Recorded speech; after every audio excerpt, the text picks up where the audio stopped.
ब्रेकनंतर आपलं स्वागत। उल्हासनगरमध्ये अनेक ठिकाणी रस्त्यांची चाळण झाली आहे। वर्दळीच्या रस्त्यावर खड्डेच खड्डे पडलेत। या खड्ड्यांमुळे नागरिक मात्र त्रस्त आहेत। उल्हासनगर पोलीस ठाण्याच्या समोरच वर्दळीच्या रस्त्यावर खड्डेच खड्डे पडलेत आणि या खड्ड्यांमुळे पोलिसांसह स्थानिक नागरिकांना नाहक त्रास सहन करावा लागतो। पालिका या खड्ड्यांसाठी कोटींचा खर्च करते, मात्र हा निधी नेमका जातो कुठे हा सवाल नागरिकांना पडलाय। दरम्यान या खड्ड्यांमुळे महापालिका एखाद्या अपघाताची वाट पाहते का असा सवाल आता उपस्थित होतो। या परिस्थितीचा आढावा घेतला आमचे प्रतिनिधी किरण तेलगोटे यांनी।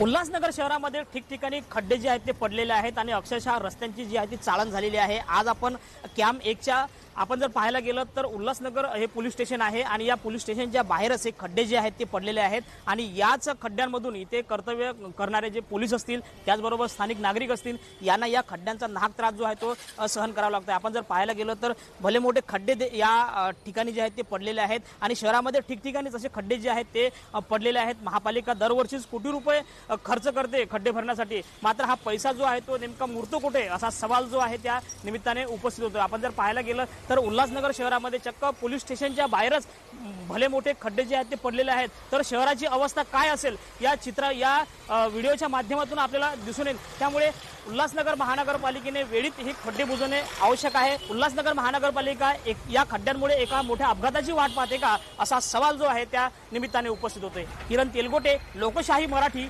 उल्हासनगर। लोकशाही मराठी, ऐका, पहा, जागरूक रहा।